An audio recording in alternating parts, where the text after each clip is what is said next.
My name is Armie Hammer, and I play Maxim de Winter. In the beginning of our story, we find Maxim at the end of a sort of 6-month sojourn that he's had to get away from Manderley. He has started the process of reincorporating back into society after taking some much-needed time off for himself to sort of collect himself, gather his thoughts, and all of that. And we find him in the south of France. He's in Antibes, he's in Monaco, he's in all those sort of places where the people of that time would go to summer. And while he's there, unexpectedly, he finds the new Mrs. de Winter. You find Maxim, and he's a bit of a wounded bird. He's definitely got some damage. And you don't even understand why. Certainly the new Mrs. de Winter doesn't understand why until they go back to Manderley and see sort of what he has run from. The new Mrs. de Winter is a new chance. It's a new lease on life. It's a breath of fresh air.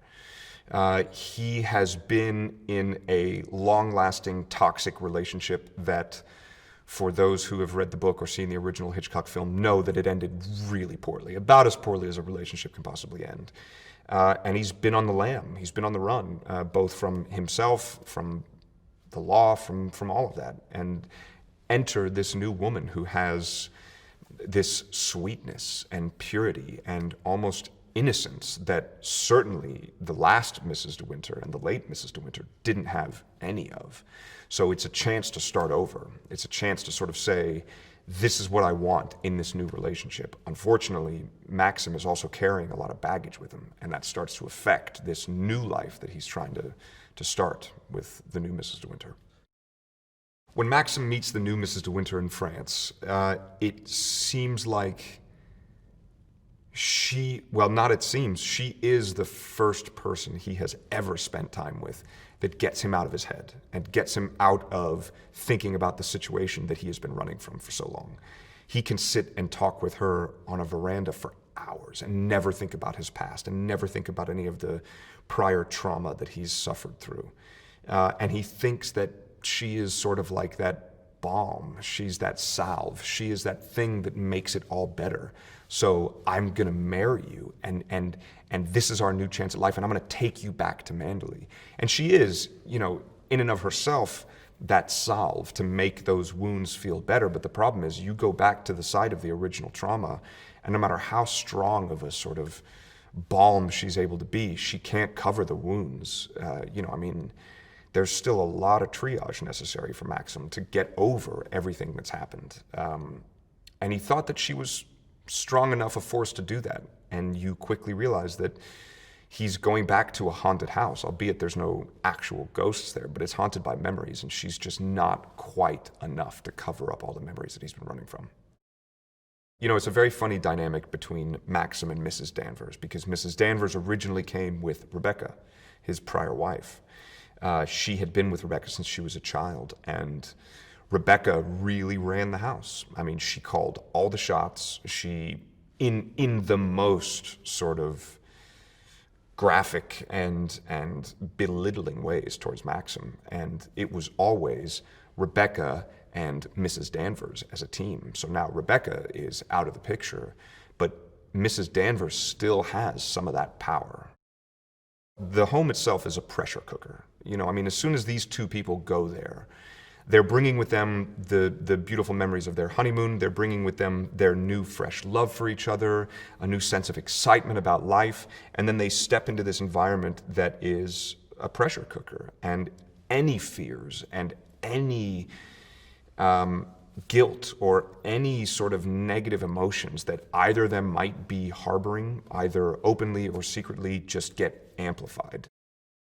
The original source material very much is supposed to feel like a ghost story. It is a ghost story. It's just not a supernatural ghost story. There is not a disembodied head of Rebecca floating around the house scaring people. There's not, shadows moving around. Obviously, as the new Mrs. de Winter is coming into the house, she's having to deal with her own sort of presuppositions of what's going on and dealing with the reality of it as well. But this is a ghost story that is much more humanized. The concept of gaslighting has gotten a lot of attention lately, and rightfully so. I mean, this is something that's not new by any stretch of the imagination. People have always been making their adversaries try to look crazy in order to sort of neutralize whatever sort of pull or effect they might have. And in this one, you see that quite a bit, whether it be Danvers gaslighting the new Mrs. De Winter, someone gaslighting Maxim, Maxim gaslighting someone. I mean, it's interestingly a story of so many independent people who have a hard time understanding the point of view of the other people. I mean, very few people in the story understand the perspective of Mrs. Danvers, and the same with the new Mrs. De Winter, and the same with Maxim. I love working with Ben. We've worked together before, and I hope we get to work together again. He's just such a fun director to work with because he's very, very, very good at what he does. He is very efficient as a director, but also he doesn't take it too seriously in a sort of stifling way. I mean, obviously he takes what he does very seriously, but not in a way where you're just like, dude, get over yourself. He has an incredible work ethic and a sort of very almost blue collar mentality when it comes to work, which is just you work hard. Lily is the perfect actor to play the new Mrs. De Winter.